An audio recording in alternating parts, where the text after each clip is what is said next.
Yeah,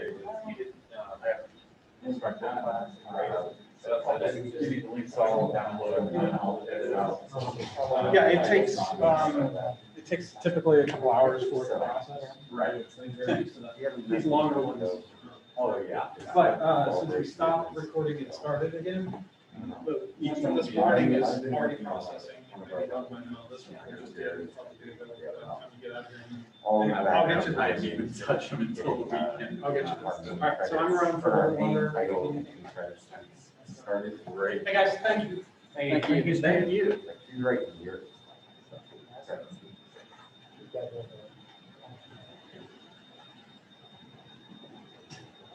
Okay, so I think we're ready to start our last session of the day. It's going to be tools and tricks on sound design. Okay, this applies, of course, for video game, but also, for film, linear or non-linear stuff, right? So I think what I want to start with, it's maybe the process of the importance of synthesis, okay? And we were talking a lot about this during these last days with the composers on using all sorts of plugins, okay? This includes Omnisphere, that's kind of a music sound library that I'll put it up, where you can find a lot of, personalized, or you can configure your sounds depending on what you need, right, or what you want. And that is, for example, the principle of ADSR, okay? That's attack, delay, sustain, release on a sound. That is so important. So I really like to start over with those principles because that's how maybe we want to start like an origin or a starting point of a sound, okay? So let's see, first, let me get my output in HDMI. There you go. So the reason I pull out Ableton, this is another DAW, okay? So the other days we were talking about Reaper, we were talking about, I think, Digital Performer, Cubase. Ableton is another great tool for sound design. This is why I really like their built-in instruments, such as the operator. I don't know if anyone uses Ableton. Aiden. So if you go to instruments on Ableton, you can have an actual synth, right? So it's this piece of kind of gear, right? Software that emulates a sort of signal, right? So this is really like a built-in synthesizer in Ableton. You can have one also in Reaper, another one in Digital Performer. They're all like built-ins in, and I guess Wise has one. Unreal Engine has its own. I really am sure about that. And what is really great about that is if you have a built-in kind of synthesizer, it's really good on on the RAM usage because you're doing it really inside the processing on that software. Especially in game engines or middleware, you're saving a lot of resources by not exporting, for example, audio. Because guess what? You're playing now with MIDI and not with audio. And using MIDI, you can do very interesting stuff like, for example, procedural scoring or procedural audio. Depending on the facts, you can trigger MIDI information. That MIDI can be filled with stuff like built-in synthesizer, for example. So we can start by just playing around here. So when I pull up this operator, it's a synthesizer. Yeah, I'm playing with my keyboard. So this is a sine wave, okay? This is kind of the purest form of sound. So if I have maybe I have let me see if we can get the audio effects. It says you need to plug in your Mac. Oh, yeah. Oh, I was in 60%. What? Thank you so much. Great. It sneaks up on you, huh? Yeah, I guess I have the Zoom percentage. Oh, yeah. Everything adds up, I can never do my laptop. over the last year. Okay.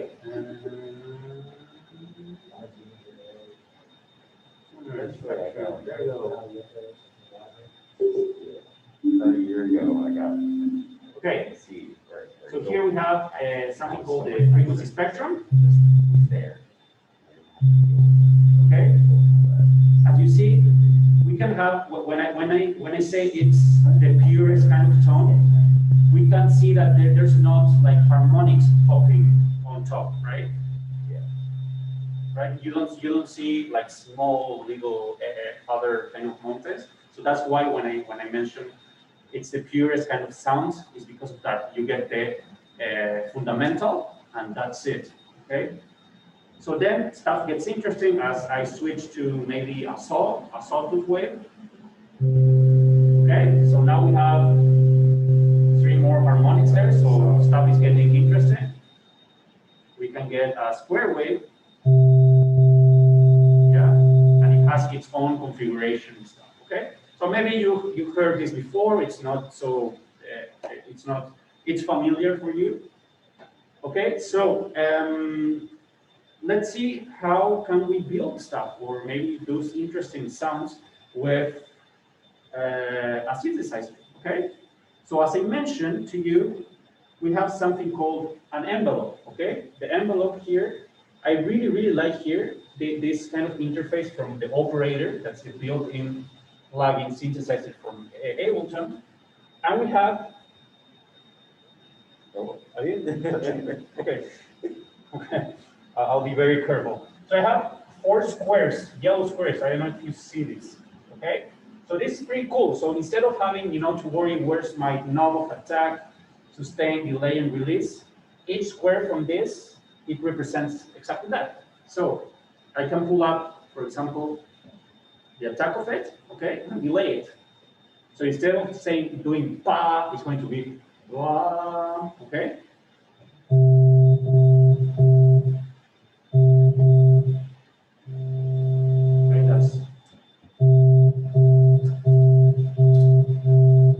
Yeah, that's a delayed attack. So I'm crafting kind of my sound. So then I can maybe, when the full sound reaches at its peak, I can make it a little bit, when it sustains, that means I'm still pressing the key, it can get a little bit lower. So let's check it out. Yeah, so it goes, wow. Okay. And then I can make the release get a little bit late. What does that mean? If I pull out my key, it will sound kind of a fade out, like a slow delay on the decay. Yeah? Well, I'm gonna exaggerate this. Yeah? So for example, I know.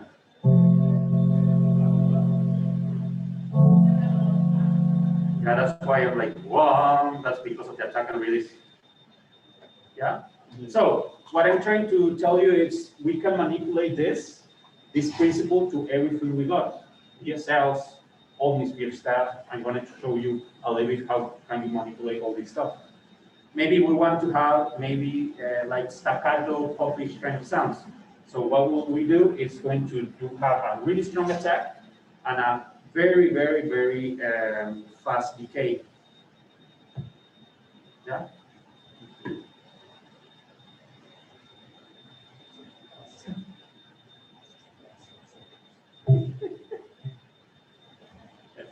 Okay, yeah, that's this.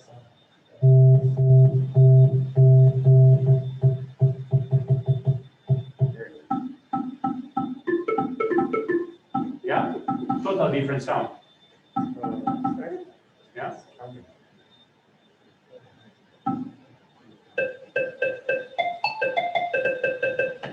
Then stuff gets interests by, for example, applying a filter.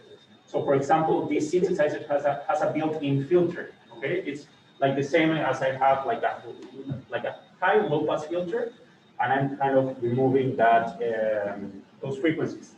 But I have it here. It says filter here, and it's a low pass. I can change it and make it whatever I want. So let's go back to kind of a long sound with a little bit of slow attack.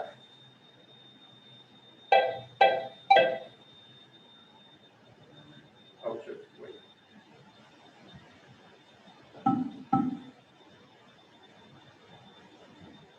I think it's bugging out from, let me just reset this.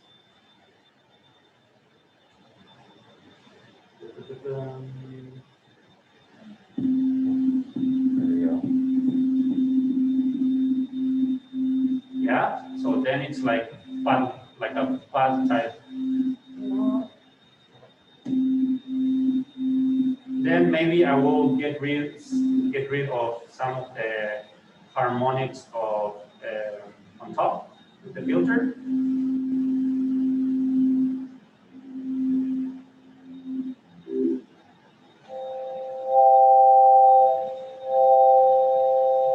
And maybe we can start playing with the LFO, low frequency oscillator. So we might do a kind of an artificial vibrato. Wow, wow.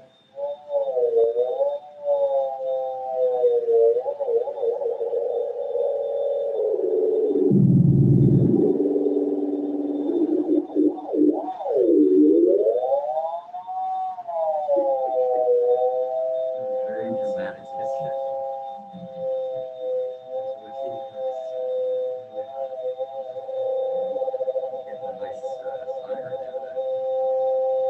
There's a tornado coming. Yeah. There you go, a little bit deeper. Going octave down.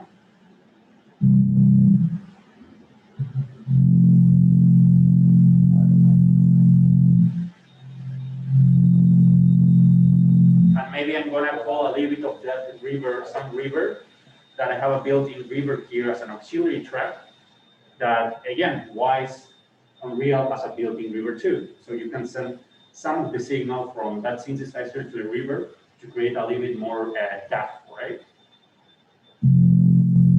So I'm gonna go here. This where it makes like if I increase that signal, that value, sorry, it starts to give signal to the reverb abstract. Okay, that goes on to the reverb.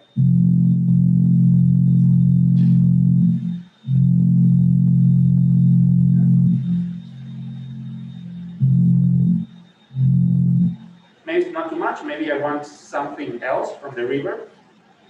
And I think I told you about a great plugin that I use for reverberation. It's called Valhalla. It's a great plugin, sorry, it's Valhalla Room. And there's super interesting long decays and pretty good kind of virtual spaces. Yeah, it's a little bit darker. Let's see this one. I think this is a very kind of aggressive dark reverb. Yeah, you can feel that.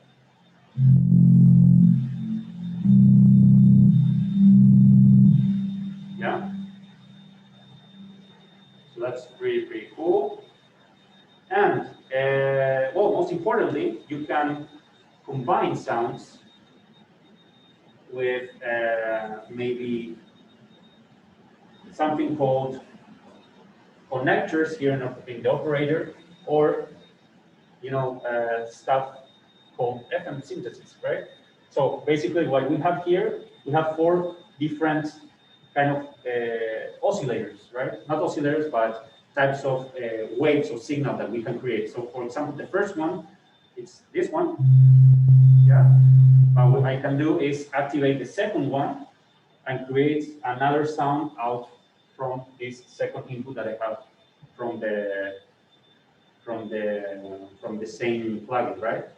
So what I'm gonna do is, this is a cool chart because it shows you how you want to configure or how you want to modify the sounds by their signal, right? So if I choose this, each different, so these squares are identified as these ones, okay? So each one has like its it's independent and they are not affecting each other, okay? So if I turn on the level for the second one will be another sine wave, or maybe I can change it to a sawtooth wave, right? And I'm gonna solo this one just by a bit. And then I'm gonna open the first one, that's sine wave. So I'm gonna combine sawtooth with sine wave. And maybe the first one I'm gonna make it an octave up.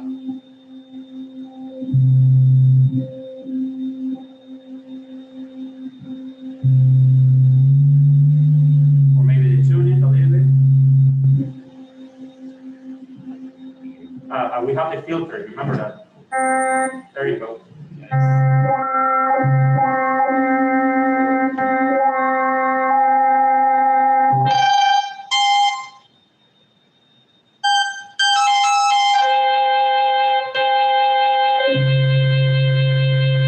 And then I can mix it. Then I can add a third layer. With a square.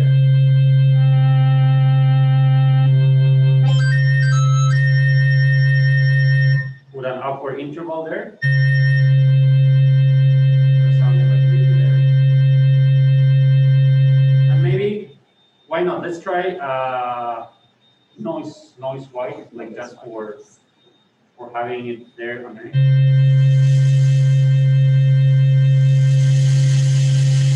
And I will add a filter on that one. Okay, funny thing, this is kind of it affects the overall 4 tracks, okay?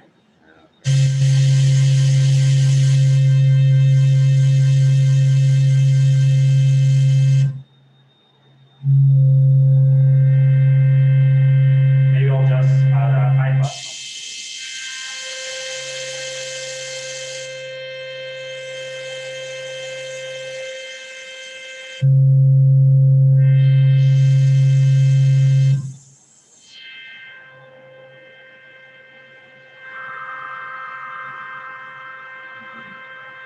Reverb. It almost sounds like someone's screaming.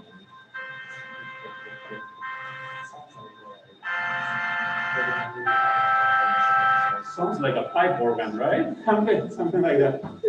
And then the funny thing, you can start, there's no rules here, right? So you can start tweaking around and changing things and stuff.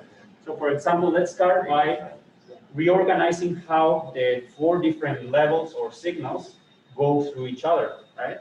So I'll start to shuffle the hierarchy of how the signal goes. This is, yeah, like we said about something called daisy chaining, right? So it depends on what you put first. It will start kind of morphing and creating new sounds out of it. So let's just get rid of the filter. And let's see.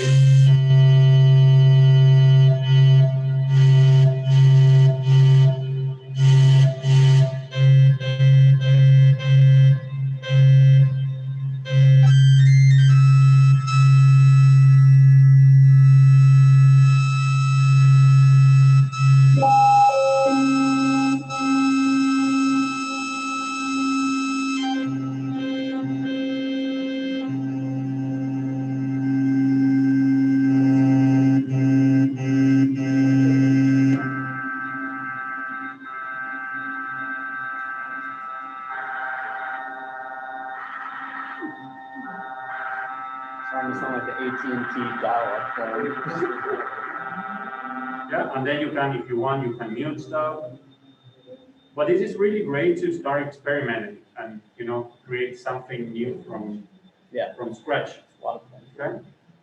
So for example, we can create a very good kick drum just by using a sine wave. Okay. So I'm gonna reset this stuff. I'm gonna go back to the operator. And let's see what happens if I start playing with the sine wave.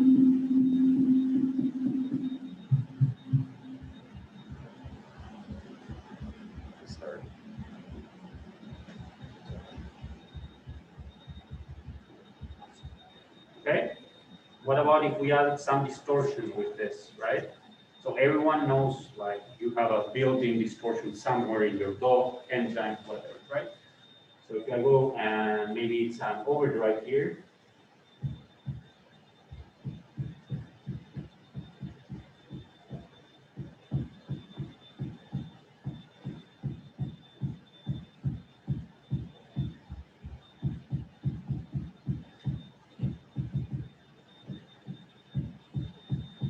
Yeah, there you go.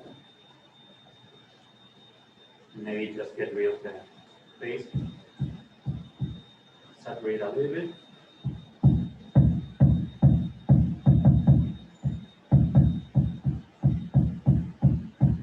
Yeah, there you go. Something like that. You have a kind of a synthetic kick drum. Maybe you can add a little bit of a click on top. So let's try that, and we'll do it independently, so they're not affecting each other. So what I'm saying by click is just like a high frequency. When when the hammer strikes the bass drum, you get like a really tiny kind of frequency on top. That's called kind of the click. So let's see if we can do it. Maybe yes, maybe not.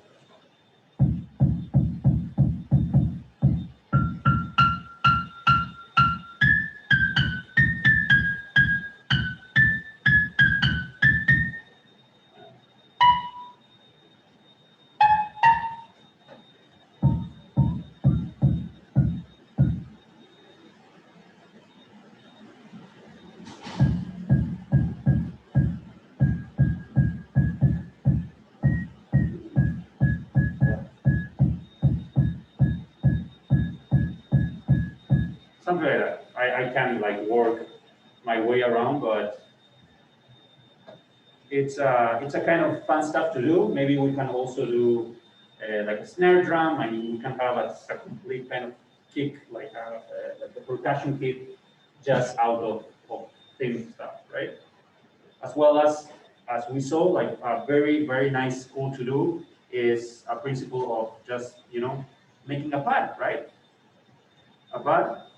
You can do it with delayed attack, and there you go. Maybe some delay on the release, and then you have a nice pad to play around. Then maybe you want to add some effects like saturators or reverbs or delays, and you're good to go on that area, right?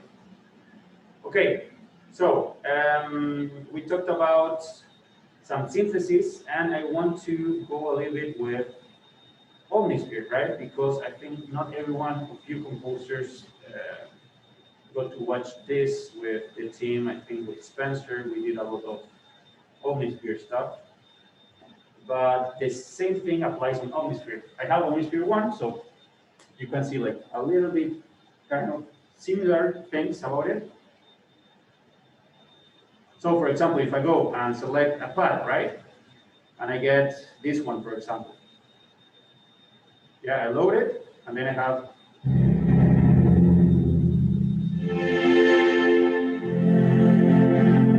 immediately I know, okay, slow attack, slow release.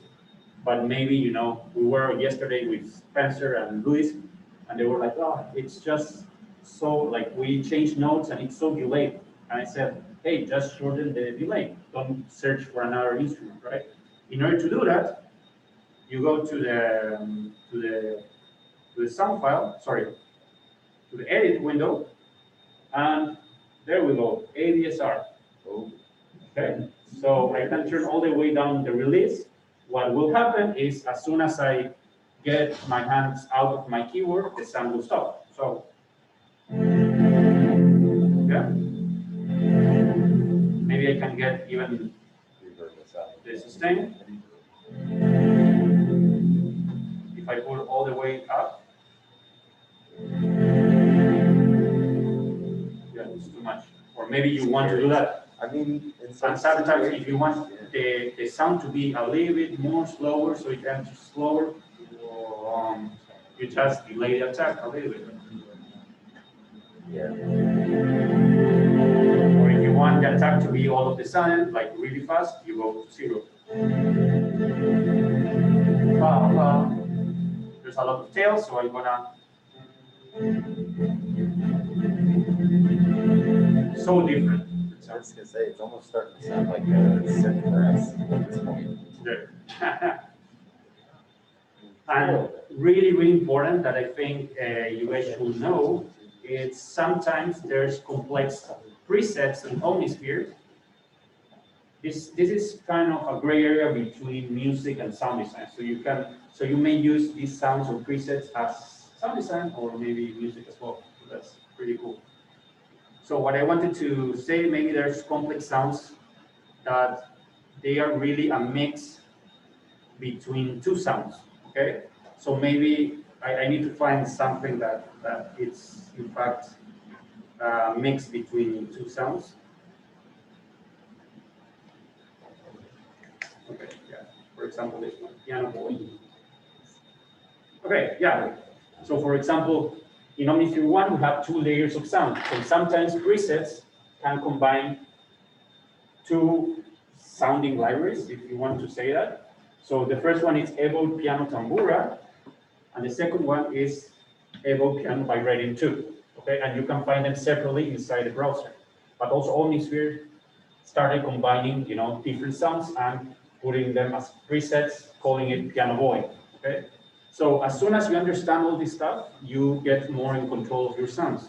So for example, I have these 2 submixes. This corresponds to Evo Piano by Reading 2, and if I go to this is layer B, and layer A, it's Evo Piano Tambura. So I can mix those as I like, right? Even mute one of those.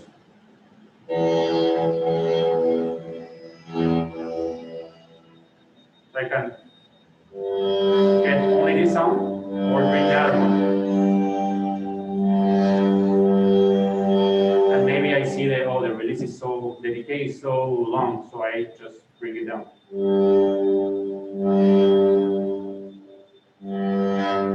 And something that you have to check out also, maybe there's effects there, maybe there's a delay, there you go. That's why we still have some release, some echoes, delay.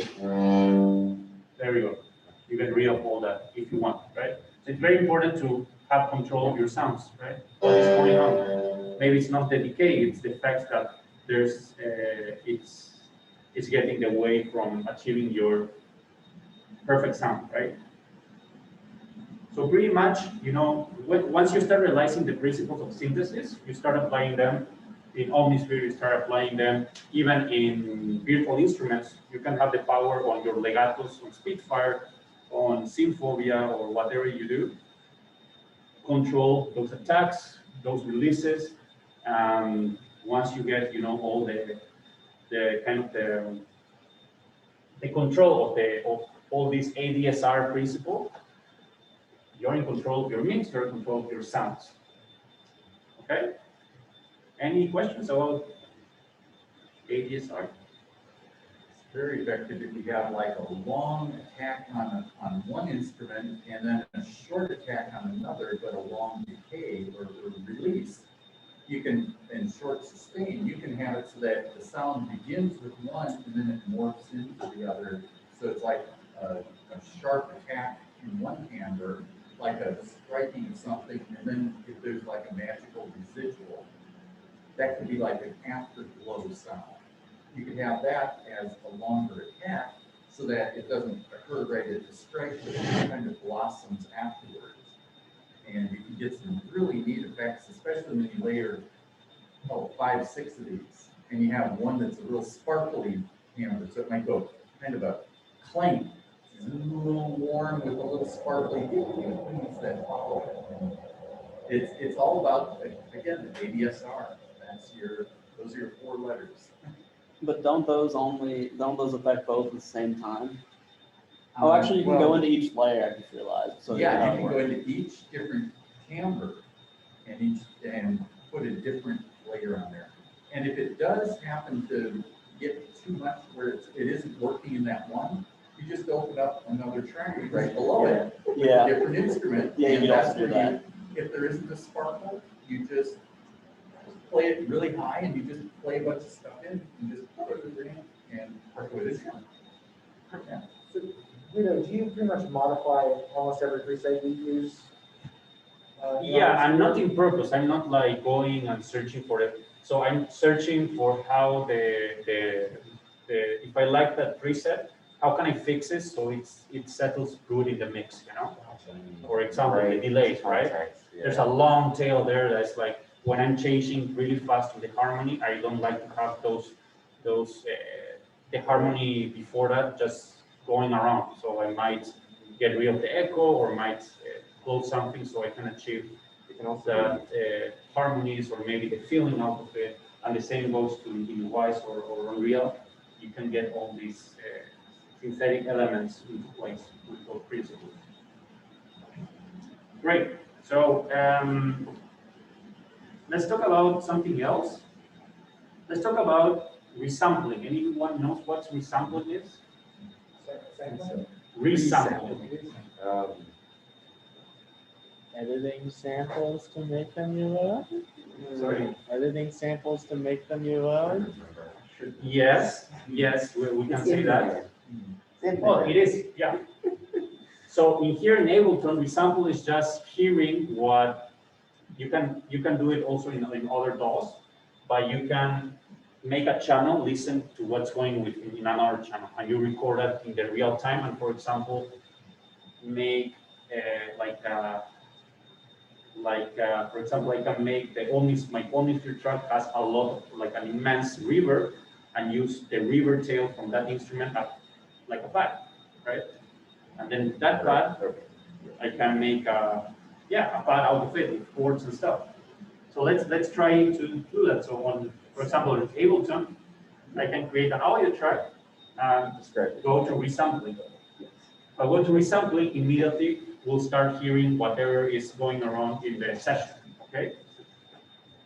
So I can start recording this. For example, let's start first of all, defining what we want to record before resampling starts hearing stuff, right? So for example, I think I have something here.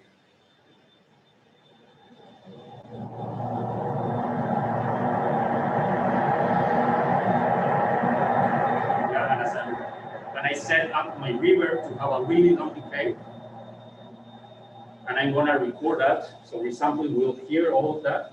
And my mission is to capture all of that tail so I can get a new sound out of it. Okay? So let's audition that again.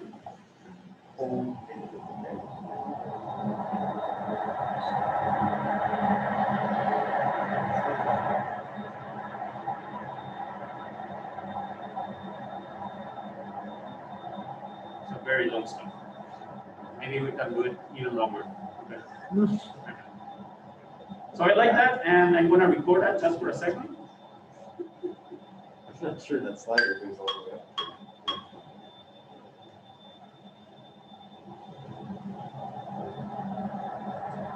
Great, I like it. Now I'm going to make my audio track hear what's going on that track, and I'm going to convert the MIDI file into an audio file, okay? So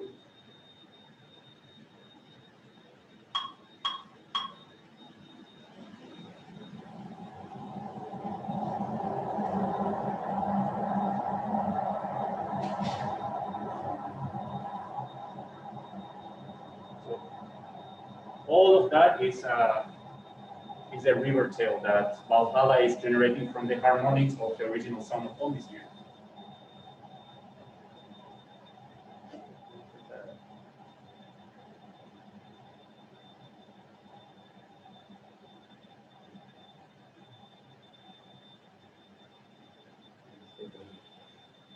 Still going. Okay, maybe we can do that. Maybe we'll add a fade or something. So basically, we have now the audio file, and we can tweak stuff, right? For example, we can just let's do some sound design here 101. Maybe we want to reverse it. Yeah, let's see how it sounds.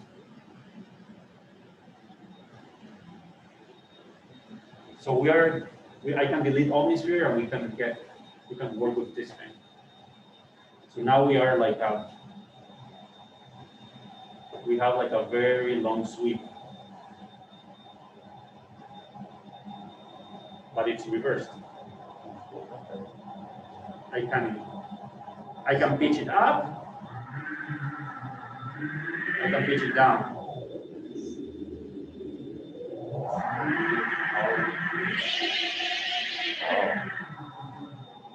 As soon as I pitch it like really up or really down, it loses a lot of quality. So that's why it sounds like pretty much beat-wise stuff, right? So I also can make it. That's why I like the UI of Ableton for sound design, because it has so many useful shortcuts. So for example, you can divide by 2 or multiply by 2. So what that means is if I divide by 2, it's going to be twice as fast. Okay? And I can put Complex Pro, so it's very good. It's much faster now. And just play around with the down thing so we need to see.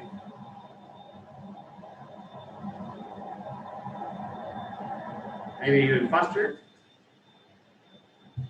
Even faster.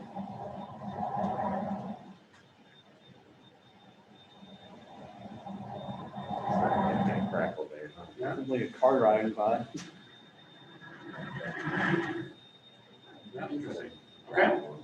Maybe you want to add a filter, maybe you want to transport it, maybe you want just to make, you just want to select something out of it, right? For example, a certain measure, and loop it and see how it feels.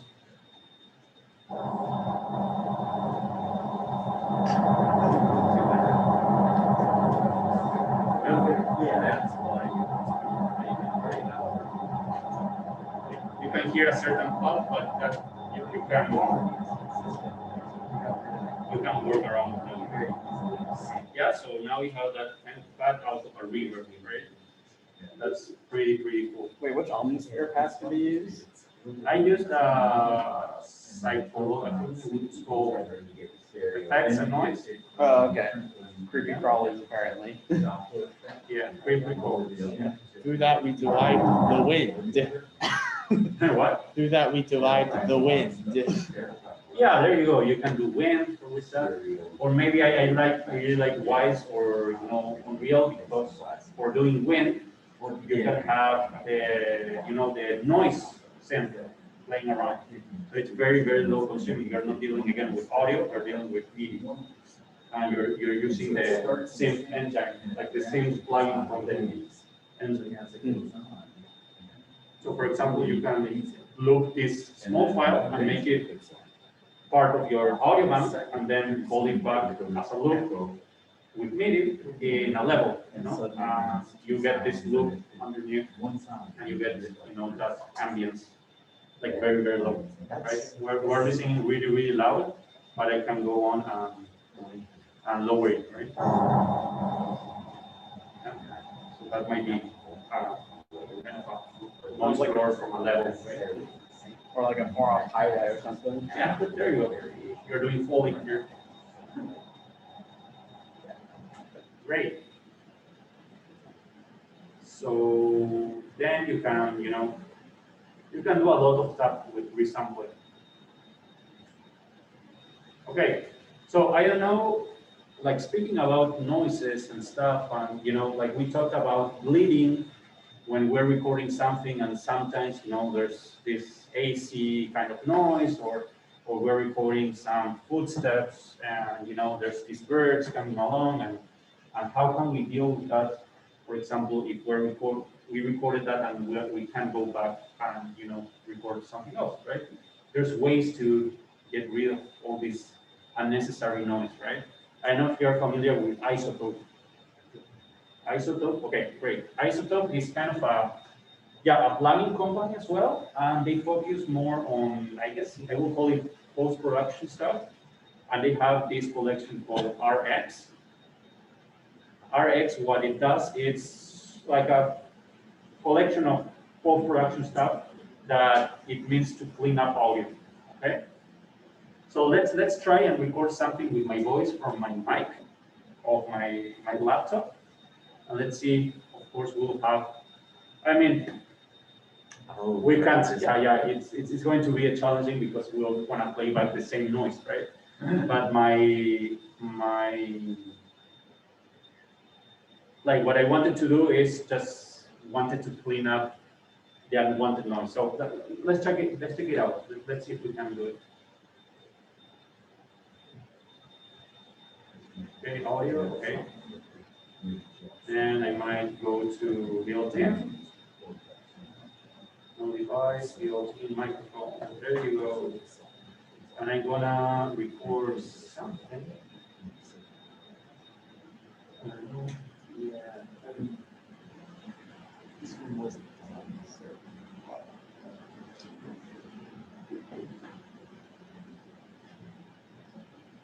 It is. It's great for that. No. Nice and open, I like that. Yeah, I think the zoom is bothering me. We do have 3 speakers. Okay, let's search for something else. Maybe we have some kind of something in our library, in our effects collection. So for example, I have Hollywood Edge here. I have human sounds. But basically, you know, most of them are very good recordings.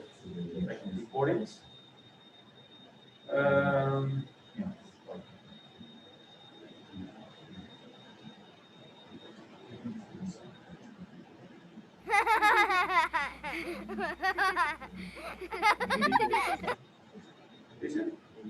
Well, no, and the little pop-up said it was muted. In the bottom left. And then bottom, sorry, of the pop-up. It's not, well, no, you closed it. You see the bottom left there near the pause button? Oh, come on. But I have it here, right?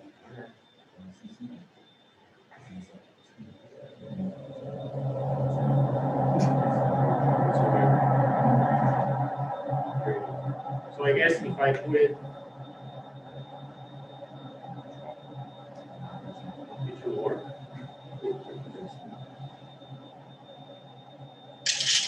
Yeah. ASMR time. There you go. So this is card shuffle, right? This might be a trivial example because these kind of libraries have like very well, they're even cleaned up. Yeah, so you don't hear anything else than card flipping, right? So they do a very good job on just recording that action. Okay, there's no noise floor or there's nothing weird about that. They might have a gate. A gate is just applying where, you know, like when there's just some noise floor or like very, very low volume stuff, they mute it until something comes up above certain intensity or decibels, right? Great. So I don't know what to do. Like I need something with noise and My sound effects are just too good. yeah, I don't know why my microphone is not working.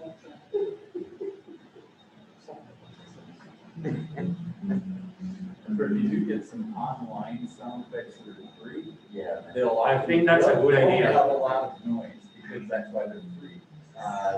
The ones that you pay for, they brought in the studio, they use the gate. Right? Yeah. They clean them up, and so they do all this work for you, but you gotta pay for it. Exactly. There we go. I think. I remember getting quick set. Okay. I know what's happening. Oh, yeah, and it won't work on it. There you go. Yeah, condenser, microphone, It worked. We didn't need it to look like, but yeah.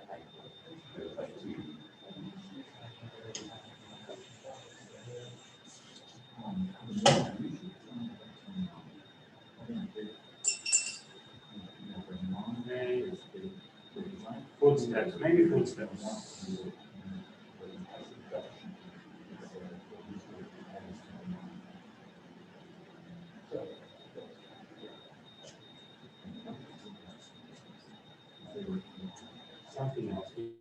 shout something loud versus.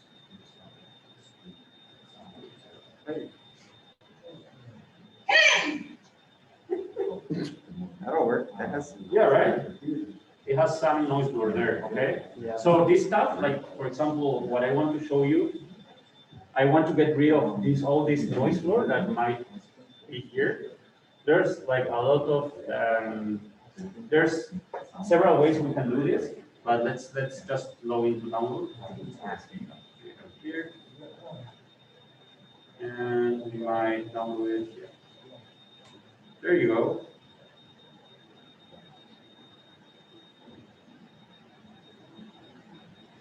Okay. So I'll put it here. And immediately we can see that there's some kind of signal going on here, right?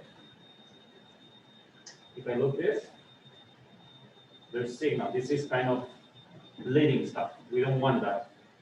This might be nothing, but if we're having 10, 20, 100 sound effects with all this bleeding stuff, it will add up on our mixes and it will create unnecessary sounds, right? So we want to get rid of that. So there's many approaches to do that. First of all, let's hear first what is this, and I believe it's just shout. Okay, a terrible kind of low quality sample of bass sound, and there's like a click here that doesn't belong here, right? Yeah. So maybe what I will do first is just cut the unnecessary information that I don't want. Yeah. Yeah. And get rid of that. Right. Okay. And maybe all Get this. it down a little bit. Yeah. Actually, honestly, that might be nice. It's a bit shrill. Yeah. And then you get the effect. Okay. That's kind of the first approach. Also, what you can have is, because we have a noise floor down there, even though the girl is saying hey or guy, I don't know, the noise floor is still there. Yes. Okay.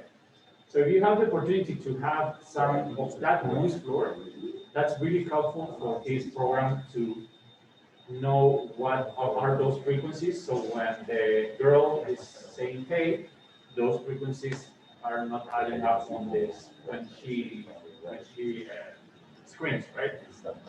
Let's check it out how it works, right? So I'm gonna open RX Denoiser, okay? So there's several kind of RX stuff, but I always use the denoiser one, okay? I'm gonna add it here. Downside out of this, it's very RAM consuming, okay? So I always like kind of I try to remove the modules and then I will reprint it with resampling. And then I remove the plugin because it takes a lot of processing. So what we have here is the frequency spectrum, once again, okay? And let's just keep playing to see what happens. Yeah, so we have the frequency spectrum there. And we have something called the reduction. What we're doing right now is just not doing anything, and what it does is just like lowering everything by 12 dBs. We don't want to do that, right? So we need first to learn what are the frequencies that are unnecessary. So you're gonna just loop the unnecessary stuff. Okay? So all of this, especially low frequencies, this is all muddiness. We don't want this, right? So I'm gonna keep learn. Okay? So when I hit learn, yeah, the program is learning these frequencies. So now, sorry about the AC, but suppose when I play it now, it's going to be really, really quiet. Not Sound. like we're getting these frequencies, and now I'm getting the reduction part of it. So this is very important because it deals with the low frequency stuff. And some of the mids, I have to be very careful about, how much reduction do I want? Why? Because when the screen comes in, it takes part of those mid stuff. So basically, what I'm trying to do is not being so harsh about it, but just, helps a little bit to reduce maybe 80 dBs out of it. Okay? So now when we hear it back, if we are in a perfect room, we will hear lots less of the noise stuff. And even though the girl is screaming, it will turn out a little more clean, right? Yeah. And maybe now, yes, I'm gonna cut it out. I don't need this, don't need this.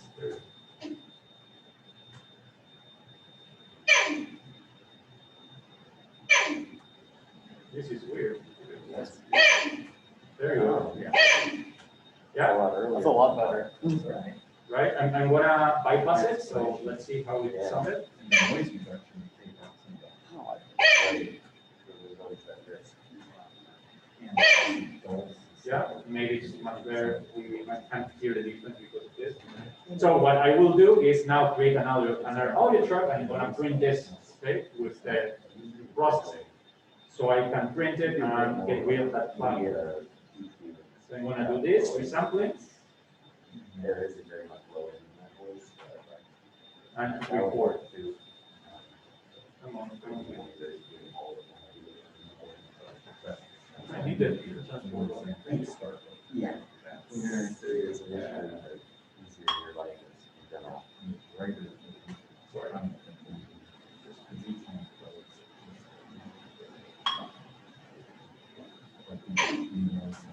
Okay.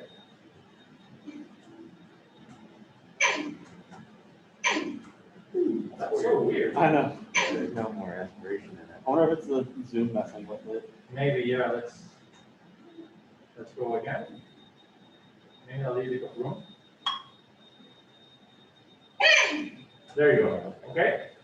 What that does is I print it now with the fact with removing the noise, and now we can clearly see on the waveform, right? So now there's almost nothing here. I don't know if you guys see there's this kind of sorts of waves, that's the noise floor. And now in the new one, we don't hear absolutely nothing, like right at the beginning. That's why also it was kind of muted, right? I was like dealing with this, right? But it's so much cleaner. So now you can save it as a new file, a clean file, and it's a high quality stuff, right? So what I do, I'll delete this one, getting rid of that plugin that consumes a lot of RAM, and here it is. Okay. Great. Okay. So that's kind of a very useful plugin. It's the Isotope RX Denoiser. Then for musicians, when you record with click, right? So for example, we have to do a lot of interactive kind of layering, or maybe we are like hitting certain points for musicians or cues. We'll have a lot of headphones for them to be on click and being on time, right? So maybe there will be a little bit of bleeding out of it because we're recording, we have the microphones, we have the headphones. Sometimes the musicians are kind of deaf, right? And they want a lot of input on their clicks. And some of them, they will even like put them like not even with their ears, so they will kind of expose them. And those are the worst ones, right? Yeah. And then you'll have, the recording, a nice recording, but with the click in the background, and it's very painful. So RX has also something called the declicker. All right. Okay, I'm gonna pull it here, but basically it's a lot more simple than the denoisers, right? So you can go and first say like switch between click type. I always use click, and then I just stick with single band, and then I'll just start raising the sensitivity until it catches. Okay, it goes for a really kind of staccato, really short note with a high frequency, and immediately kind of detects it and turns it down. And it's amazing how it works. Okay,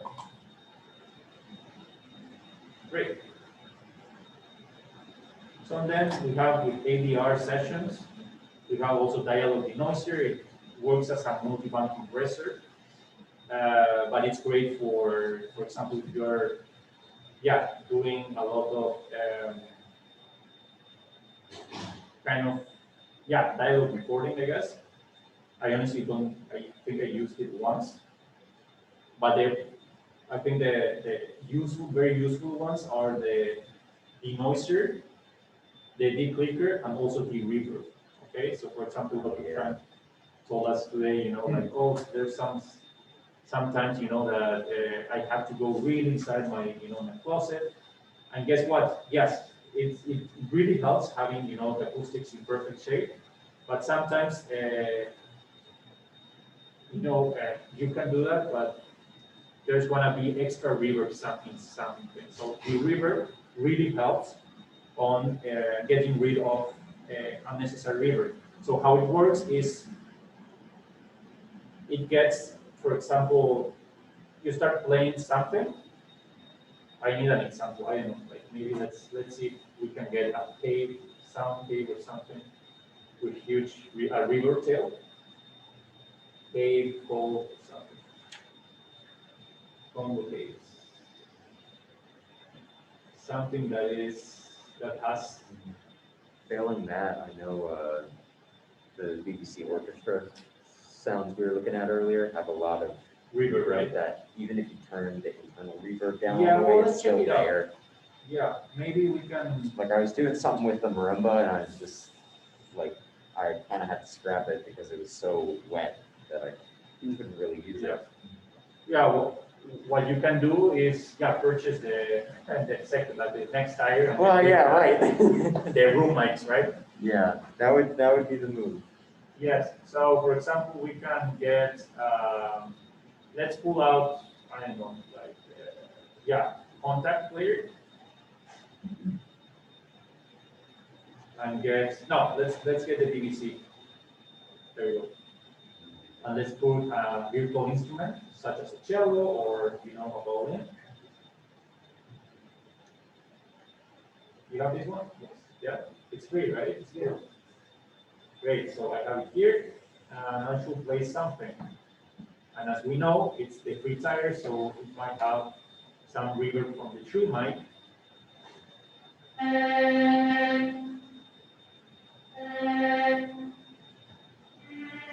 So maybe I will fake it a little bit with my artificial reverb, but not so much.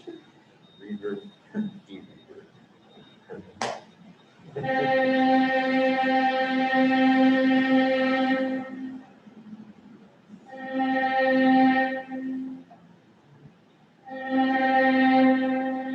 There you go. Okay, so I'm gonna play a couple of notes just to have it there. I'm gonna print it as audio, and then we're gonna start trying to get rid of those reverb sounds. It will be fun. Just infinitely more complicated. Okay, so it's here. And we'll keep reading.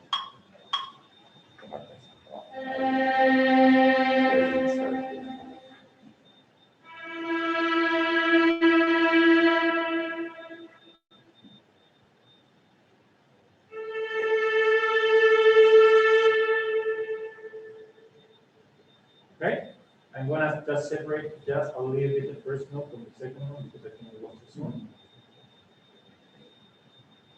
There you go. And guess what? I'm gonna sample this.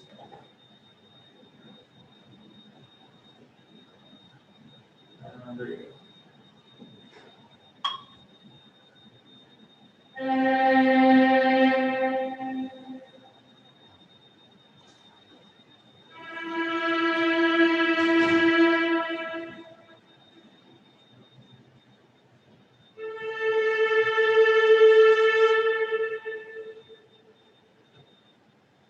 Okay, great. There you go.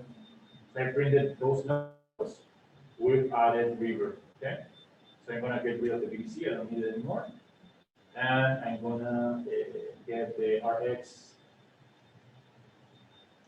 It really, really, really helps when you're recording dialogue and it's not as as dry as you want.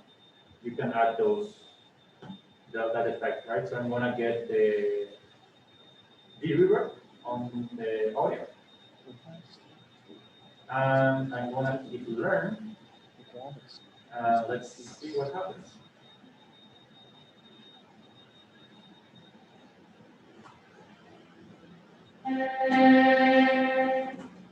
So again.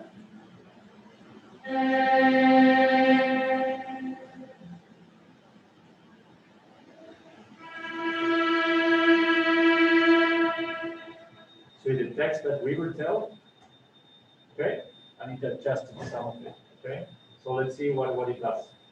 So here we have kind of, again, like a multiband compression, and what it does is tries to filter those reflections, tries to detect those.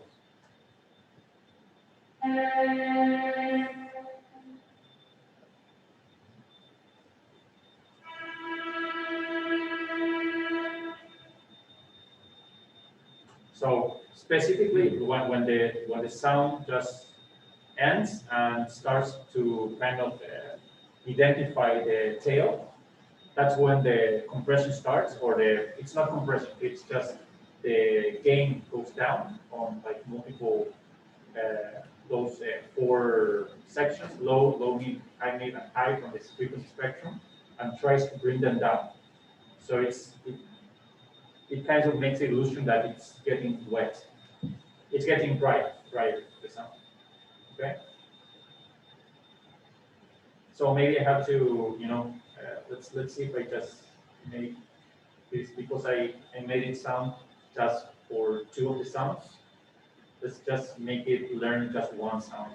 Maybe it will work better.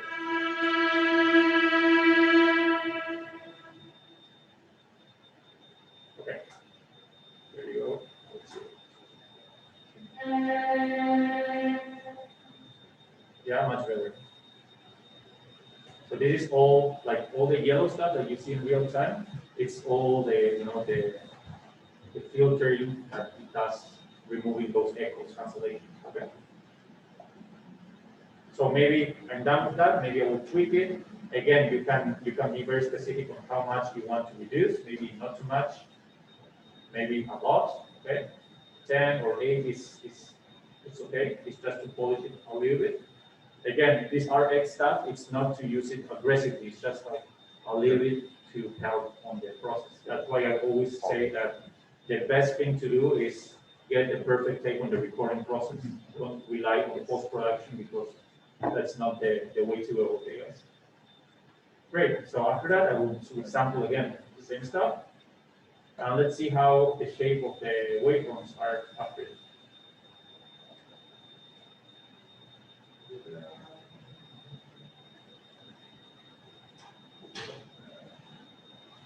Oh no.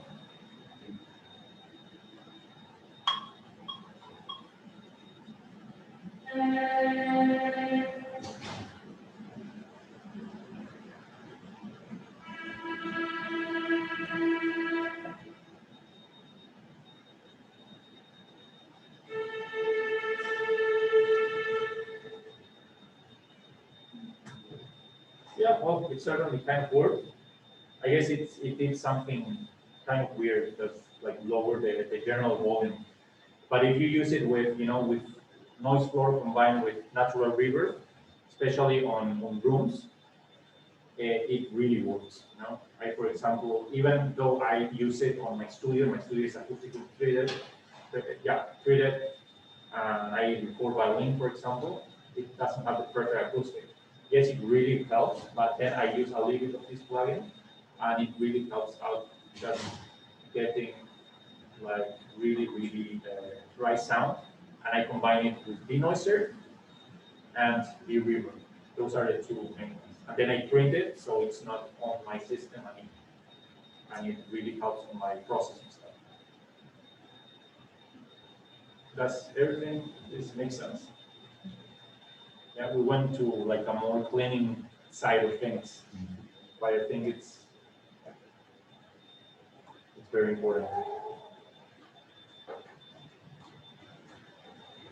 Great. So I don't know if you have any questions regarding the principles of sound design and cleaning.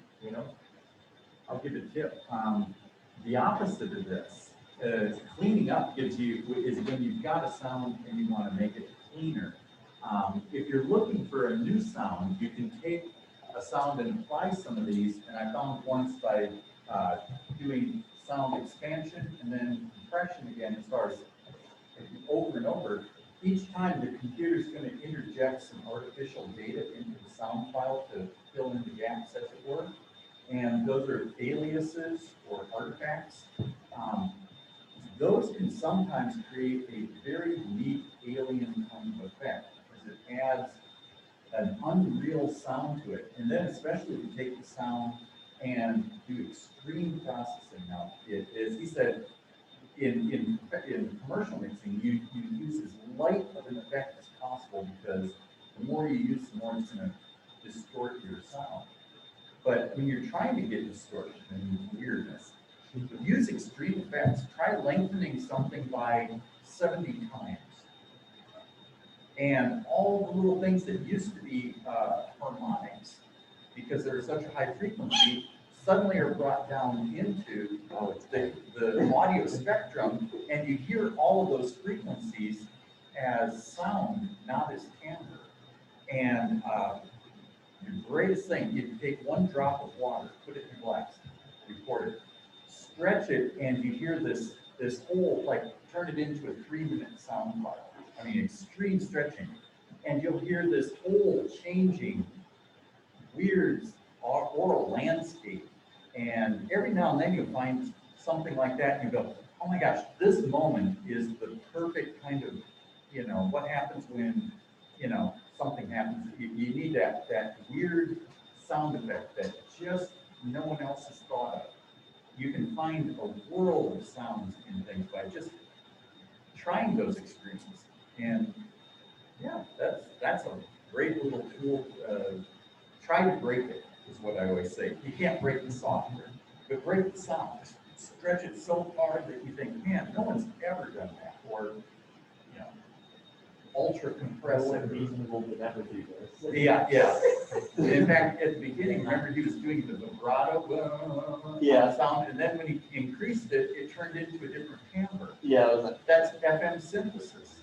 And it was discovered when John Chowning accidentally put the wrong punch card with the wrong data number into his vibrato.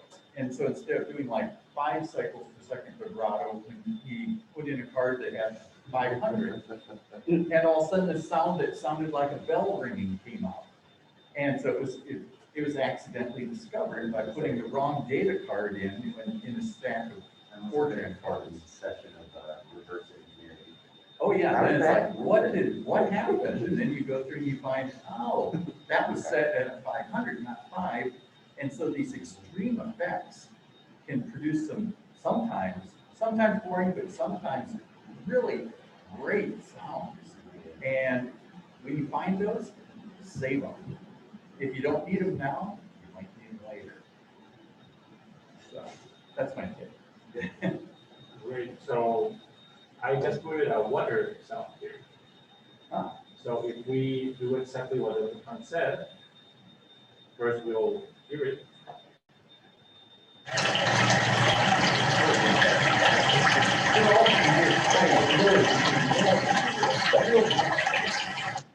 We can stretch it out.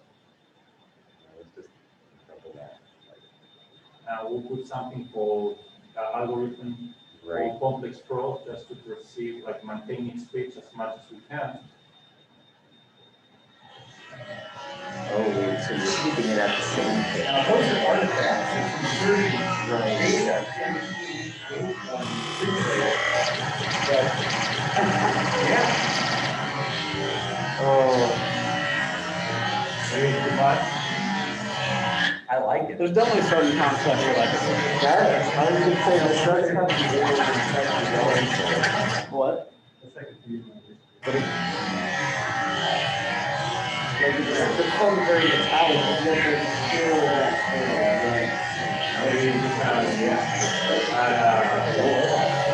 sounds like it should be breathing. Yeah. Hallucination.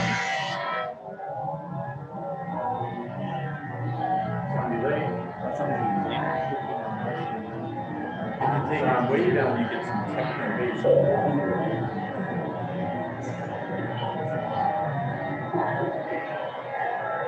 Did you just find that in the free SoundCloud site? Yes. Are those royalty free? Yeah. I mean, how are they going to know that he's doing that and want it?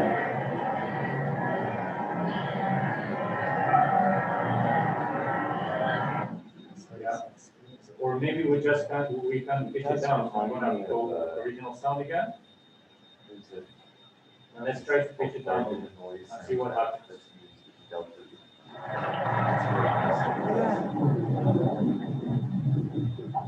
There you go, now we got some subterranean lava flow. Yeah. It's kind of insane what you can do with dogs these days. Well, you can take this and layer something on top of it. Let's see. Yeah, you can, What would happen? yeah, maybe if something I- or if you get like the EQ with this sort of certain kind of bit on it, then you can get it to sample properly maybe.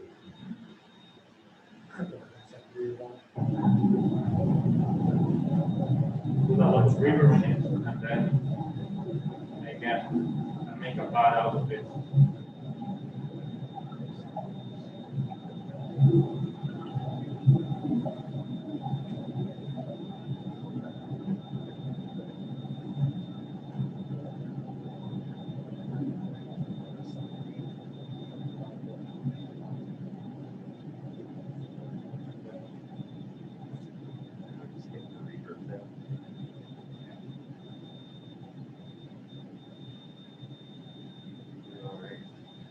Perfect, you can sound it.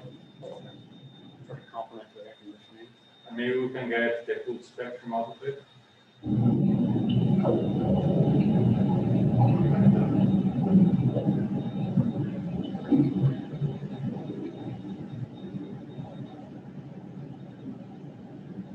But what did you do? I just added a lot of reverb there. Oh, Infinite delay, infinite decay. Well, no, you said something about spectrum. Where? Okay, and I think that's the most important stuff. So I can get this piece, loop it, or I can open a new kind of, I think it's MIDI. Get a sampler. There we go. Sorry. It's called sampler. It's instruments. Okay, sampler. Simply. This is great because you can get this and put it here, right? And then you have like a MIDI instrument out of it.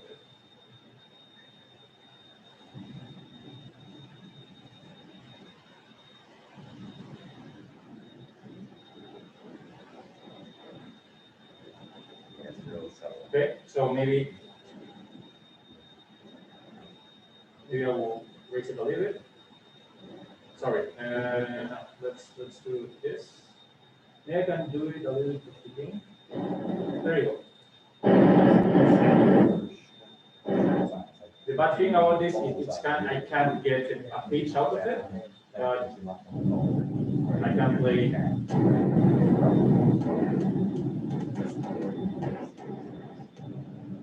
Start up fading, maybe fading here.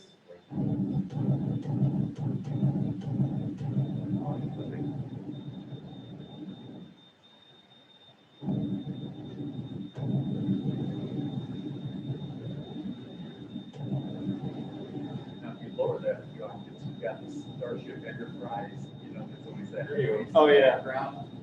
That's what they got. Is the air noise, and then they just stretched it. So this is a unique sound, but because it's a reverb from a stretch kind of.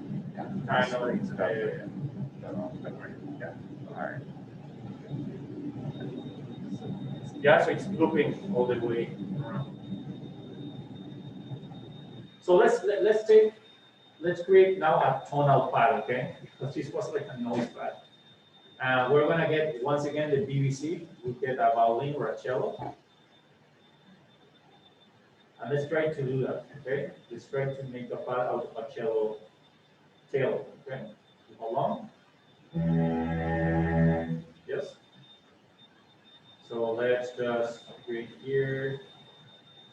instrument, I'm gonna get that reverb like at its most. There we go. Bye-bye. Example. And we're gonna add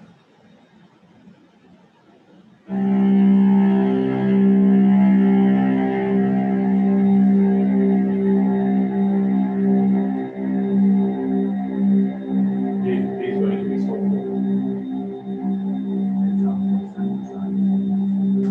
Now let's resample that. And now we'll have a very, very cool car.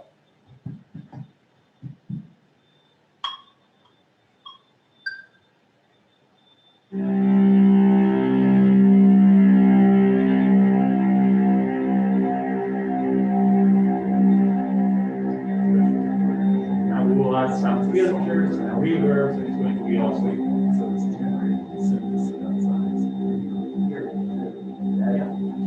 That reminds me of. Great, so I want to add He has an now example. a MIDI track. Going. Again, the samplers.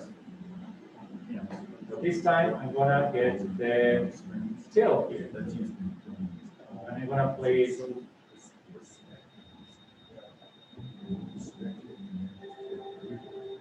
Yeah, and I'm gonna erase it. I'm gonna start, let's loop it.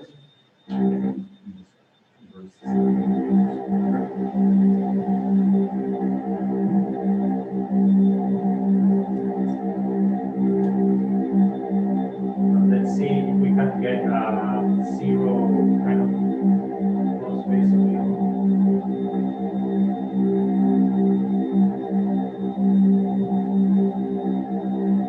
So it's very important to get a zero crossing here.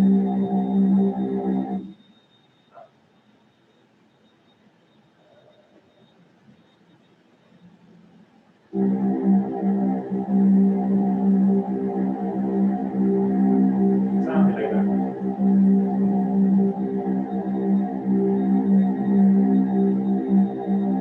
Okay. Now we can add some, maybe, I'm switching between octaves there, right? Maybe I can add a filter.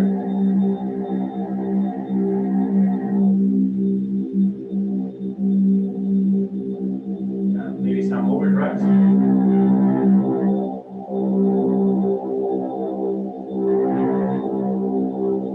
Beat repeater.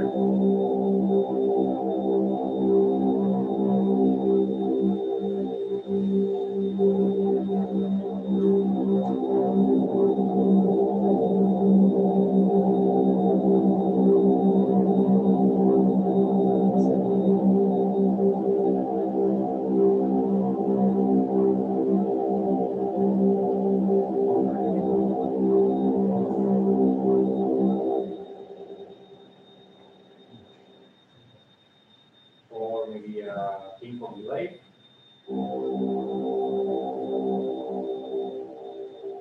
Okay. I can make chords out of it.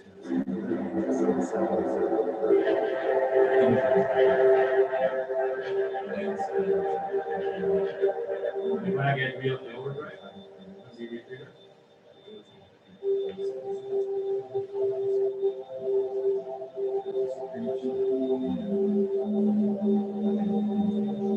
This is shallow reverb, right?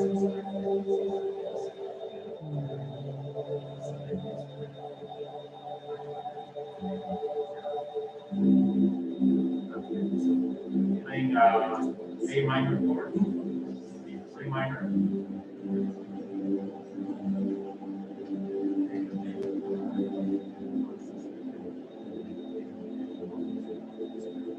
Right?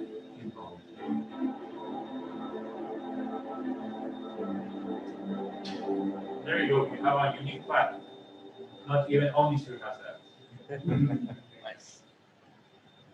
So you can get, like also like a bassoon tail, or some weird stuff. Just make it sound really, really huge. That reverb. Get the tail, resample it, and put it as a sampler there, and loop it, and there you go.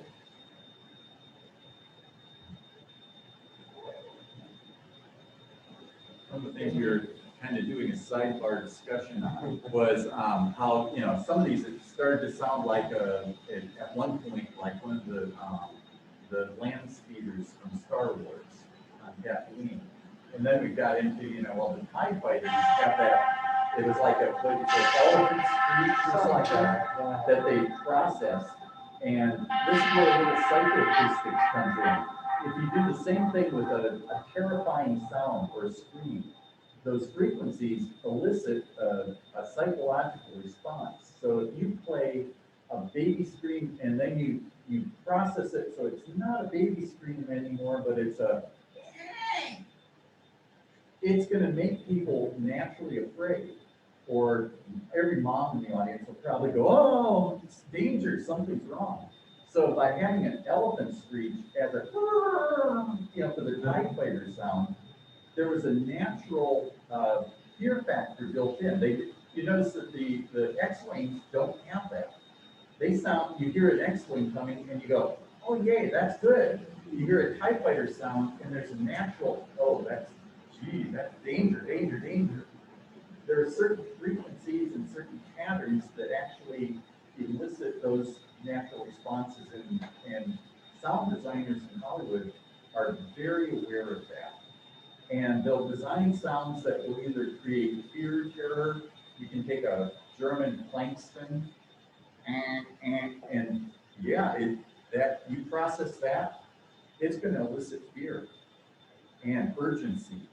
Those are, you know, sounds that do that. So it's in addition to all the, you know, technical resources. If you have some time, look up some psychoacoustics and what sort of psychological effect is elicited by certain natural sounds. Use those as your source sounds, and then all this good stuff Guido's doing. Start processing it on that and see what comes out of it. You'll be surprised. Or scratching a chalkboard and slowing that down and processing it. Yeah. If you want it to be really creepy, take that sound, stretch it so it becomes really low, and watch what happens. It's going to creep people out. So yeah, little psychology helps in your game design and your sound design. Yeah, I want to say actually, the TIE Fighter is a combination of an elephant called a car driving on a wet page. So yes, dangerous. Yeah, It's interesting. Okay, Bit of so that needed. probably I can open up a session where I did a lot of sound design on one of the. I can open like a 1 minute kind of sound design demo I did for a short film. It's kind of an animation, so we can treat that as a cutscene from a video, right? And in here, yes, we combine some stock music with sound design. Yeah, placement in there, like for cutscene, it's very linear, okay? So let's see if this works. This is from Reaper, and the other one will be from, I think, Ableton. So speaking about sound design on a linear kind of base, because sometimes you will have to score linear music from certain cutscenes from a video game, right? So you go from linear to non-linear and vice versa. It's another DAW, it's called Reaper. It does the exact same thing, but it just looks a little bit different, right? So for example, I have a laid down like this. So that's how sound design is made, right? It's like from the like how sounds appear in here. Okay. So from left to right, you will see like all these kind of cascade modes, and then we'll have some music, but I'm gonna mute it for now. And it's an animated short kind of film. It's open source, so you can download it whenever you want. It's called Big Bad Bunny. So let's see. So I have it like muted, and we did with my students all the sound, right? I believe I have 2 minutes of music. Let's hear. So let's check it out. So you have, I'll just keep playing. And maybe I'll just get this.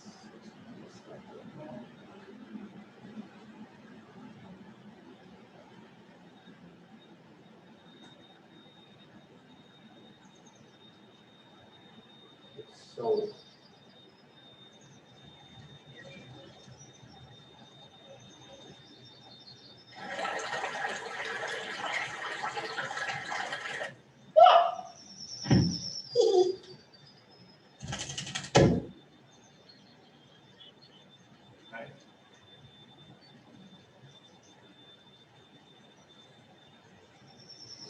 the snores.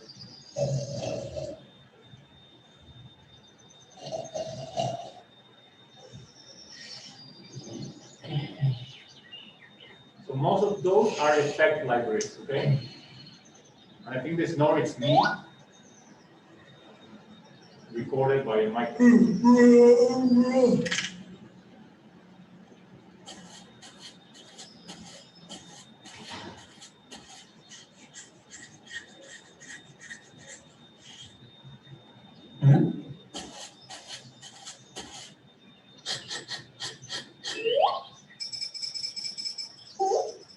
It's a repetition.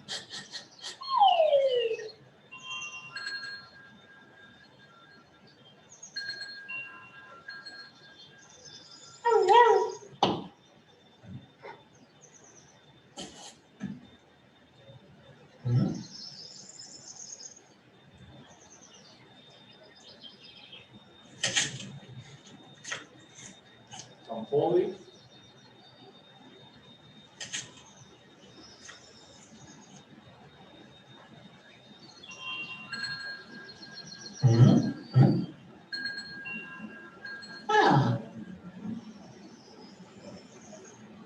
Not so much sound design there because music starts there.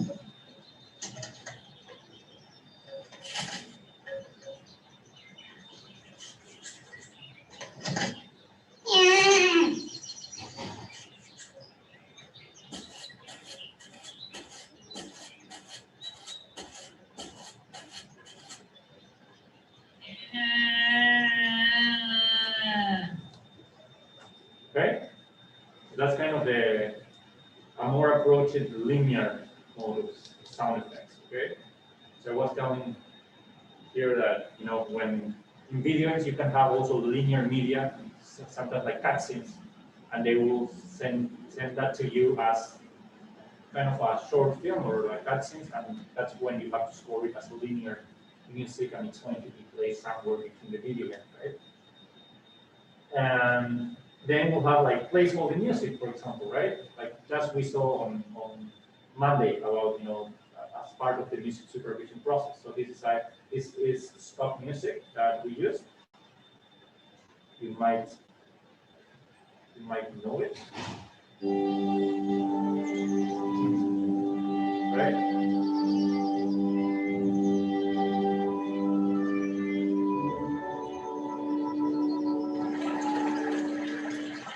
So with music, it's so much better. Right?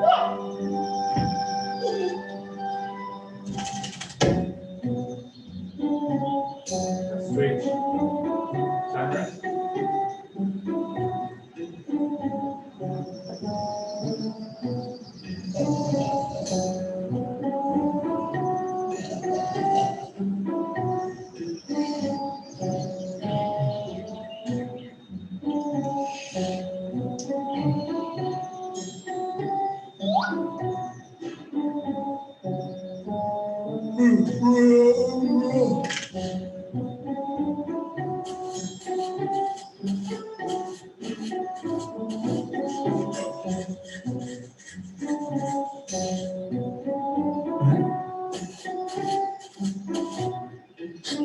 Yeah, so etc. etc. So this is kind of placeholder music. So after that, a composer should like take it, receive it, have the perception of how the music will be, and we'll compose original music.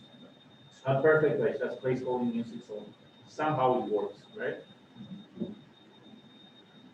Great, so that's I think one. I mean, I think I have another example of sound design that I have on the bridge today. I think this one is also an animated kind of sort of stuff. Hopefully it opens. So again, the importance of having different versions as you do work, get separate save as files. You never know when we have to come back.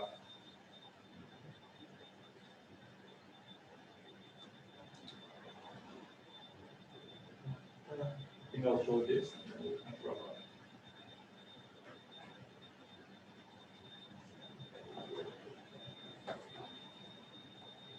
Any questions in the meantime? Yeah, yeah. I want to like ask what's like the process of making like we do sometimes for like a video.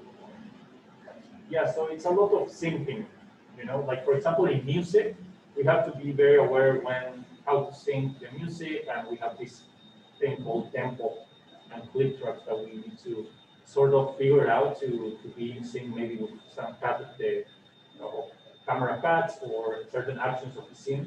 But with sound effects, we are more free to go and place it around. So we need to be very precise on the syncing, on the image, on the footsteps, on the reactions, etc., right? So, and for example, that I kind of used here, when with Big Bang Money was the use of effect libraries. So maybe 90–95% were effect libraries. Some of them were recorded by me on Dialog. Okay, and yeah, that's pretty much it. And then each sound effect is kind of organized as they appear. So it's kind of in a cascade organization. Right. So I believe this one is well.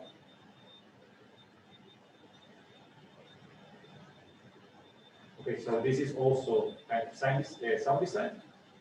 Let's check it out. I really don't remember this. So it was for an international music competition. Let's see. Oh no, I have to switch back again. Now we go.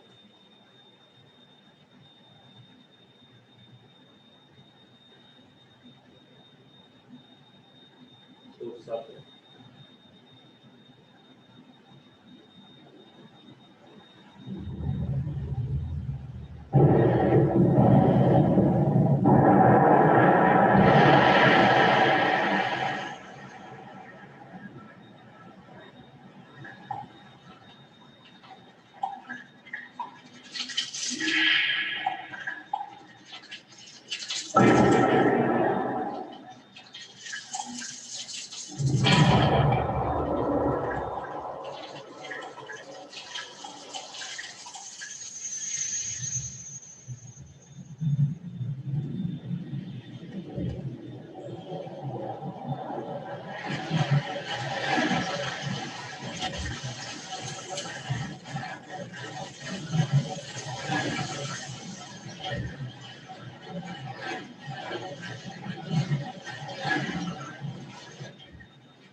Yeah, let's stop there.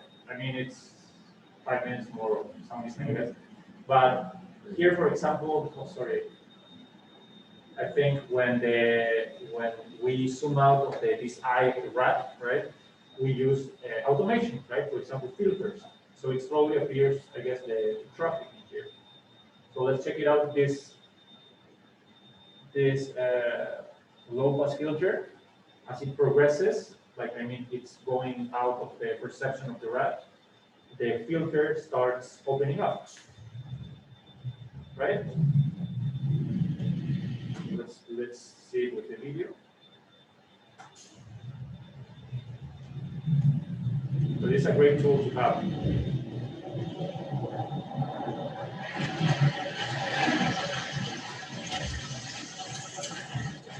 it's all one sound. Yeah. So it's like a nice effect to have, and a lot of low pass filters on, on all these kind of inside organism of the ratchet, right? And then some impact, some modulations, as it goes through, I guess, like each membrane or something hits with all these kind of weird disease. It changes kind of the pitch on like something, a noise floor that I have. You achieve something like pretty interesting stuff.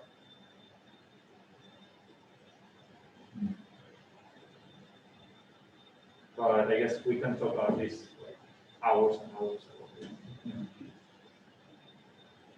So yeah, I don't know if you have any other questions. Here, for example, I'm using Ableton. So basically, what I try to say, you can use whatever you have, and whatever DAW, whatever methodology, right? If you have synth, you have effect libraries. If you can record yourself, and you can do a lot of stuff. Great. I want to thank very much our guest artist Guido Arcella for coming back home to SMU. Thank you for inviting me. And we really appreciate it. Thank you so much.